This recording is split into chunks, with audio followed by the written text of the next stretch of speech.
Hello everyone, आज बात करते हैं राजयोग की कि ये भी हथेलियों पे देखा जा सकता है। तो मैंने कुछ लिखा है तो मैं उसके बारे में पहले आपको पढ़ के बताती हूँ, क्योंकि मुझे तो ये चीज़ें नज़र नहीं आती हैं। अगर निशान हो एक छोटी उंगली के नीचे लाइन, अगर इस छोटी उंगली के नीचे कोई लाइन जारी हो या गुरु के पर्वत पर, गुरु का पर्वत हमारा होता है तो यहाँ पर अगर मछली का साइन बना हो और या दो रेखाएं कलाई के पास जा रही हो, इसमें टूटी फूटी ना हो, तो राजयोग बोलते हैं। इट मीन्स ये कंफर्मेशन नहीं है। मैंने आपको बताया था मेरे पास ही जिन्होंने पीएचडी करी हुई थी इसमें पामिस्ट्री में, वो आए थे। तो मेरे पास तो कोई ये नहीं कि मैंने उनका हाथ देखा तो वो बोले कि लाइए मैं आपका हाथ देख देता हूँ। वो जेमस्टोन के लिए आए थे।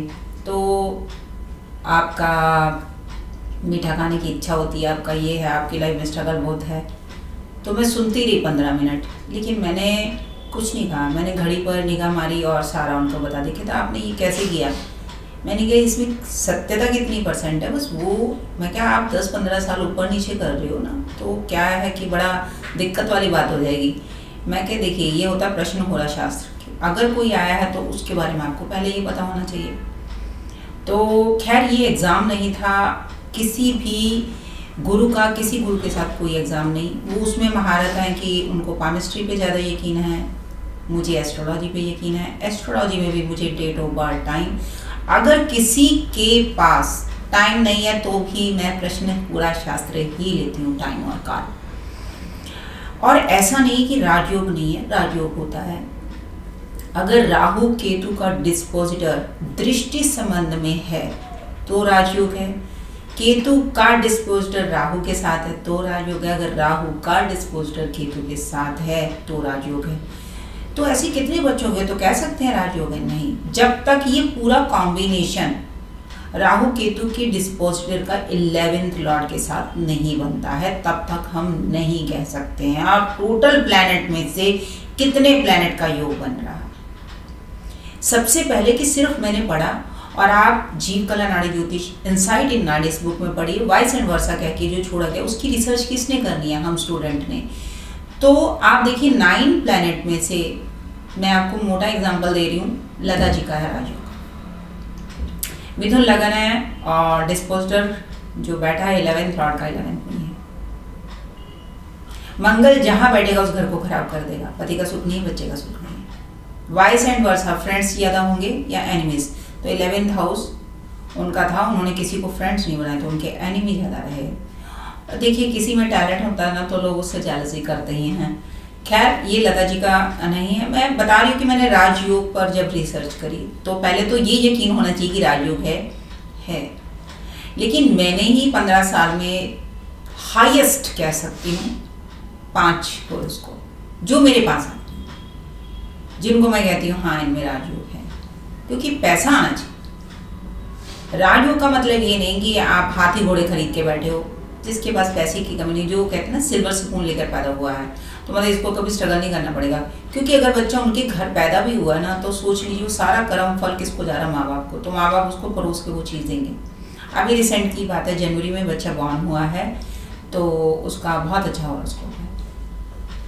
तो मतलब ऐसा नहीं है कि ये योग बनता नहीं है। अगर बनता है तो पहले आपका यकीन आना जरूर है। मैंने हथेलियों में कुछ नहीं देखा। मैं हमेशा बोलती हूँ हथेलियाँ सिर्फ कर्म के लिए बनी हुई हैं, आप इससे काम करिए। और मैं सुबह उठते भगवान को नमन करती हूँ इससे कि प्रभु आपने मेरे को चाहे 2 घंटे की नींद दी, मेरी नींद बहुत कम आती है तो, और हर चीज़ के लिए मतलब उनको थैंक्स सुबह उठते ही बोलती हूँ कि थैंक यू। फिर मैं जब सारा एनालाइज कर लेती हूँ कि अगर ये ना होता तो ये होता, ये ना होता तो भगवान ने कितना मुझे सपोर्ट करा, तो मैं उसके लिए उनको थैंक्स बोलती हूँ कि प्रभु जो आपने करा है। और अगर मैं आज अपने आप को इस पोजीशन पर देखती हूँ तो इसके लिए उनको थैंक्स बोलती हूँ। क्योंकि मैं नहीं बता देता कि आपकी बेटी एस्ट्रोलॉजर बनेगी, लेकिन मुझे इतना पता है कि जर्नी को खुद ही तय करना पड़ता है। अब बच्चे क्या करते हैं, प्लैनेट के पीछे हैं और जितने भी पामिस्ट्री को लेकर चैप्टर होते हैं वो अपने हाथों में देखना शुरू कर देते हैं। तो एक जूस की ठेला लगाता था तो वो किसी पंडित पे गया होगा, तो वो बोला कि तुम्हारा राजयोग है। तो उसका फ़ोन मेरे को आया, गूगल से उसने नंबर लिया कि मैडम मेरा राजयोग है। मैंने कहा हर किसी का राजयोग है, जो मेहनत करता है उसका राजयोग है, जिसने 1 रुपया नहीं देना ना किसी का उसका राजयोग है, जिसके बच्चे नशे में नहीं है ना उसका राजयोग है, जिसके घर में बीमारी नहीं है उसका भी राजयोग है। राजयोग को किस चीज़ से लेते हो? सिर्फ पैसे से लेते हो आप लोग? नहीं। अगर आज मैं 2 घंटे सोती हूँ ना, समझ लो यही भी राजयोग है तो मैं तो उसको मानती हूँ ना। तो मतलब जिस चीज़ की आपको बहुत इच्छा हो वही राजयोग है, कि वही राजा वाला योग है और वो राजा बन के उस चीज़ को एंजॉय कर रहा है। खाली पैसे को मत देखिए आप लोग। और सॉरी, जितने भी पामिस्ट्री के फैंस हैं या पामिस्ट्री के टीचर और दिग्गज जितने भी हैं, मेरा किसी का ये नहीं कि मुझे किसी का तिरस्कार करना है या हर्ट करना है, लेकिन मैंने सत्यता नहीं देखी पामिस्ट्री के अंदर। भले ही मैंने डिग्री ली हुई है, पीछे टंगी हुई है, तो लेकिन मैंने सत्यता सिर्फ और सिर्फ अगर देखी है तो वो देखा है वक्त। जिस समय पर बच्चा पैदा हो गया, फिर आप करोड़ों उपाय, करोड़ों जेमस्टोन, करोड़ों हवन, यज्ञ, मंत्र, पूजा, साधना कर लो, उसका फल भी आपके बच्चे को जाना है। आपका जो बन गया मैप सो बन गया। इसी तरह आप लोग राजयोग में रहिए लेकिन सपने मत देखिए, मेहनत करिए। मेहनत सारे ही करते हैं, लेकिन इस भ्रम से दूर रहिए। सत्यता क्या है? Date of birth, time, place. और राजयोग का मतलब सिर्फ पैसा नहीं है। मैंने आपको डेफिनेशंस दे दिए हैं। मेरे चैनल को लाइक करिए, शेयर करिए, सब्सक्राइब करिए। डॉक्टर किरण बाबा अगली बार मिलते हैं एक और सच के साथ, एक भ्रम को तोड़ने के लिए। बाय।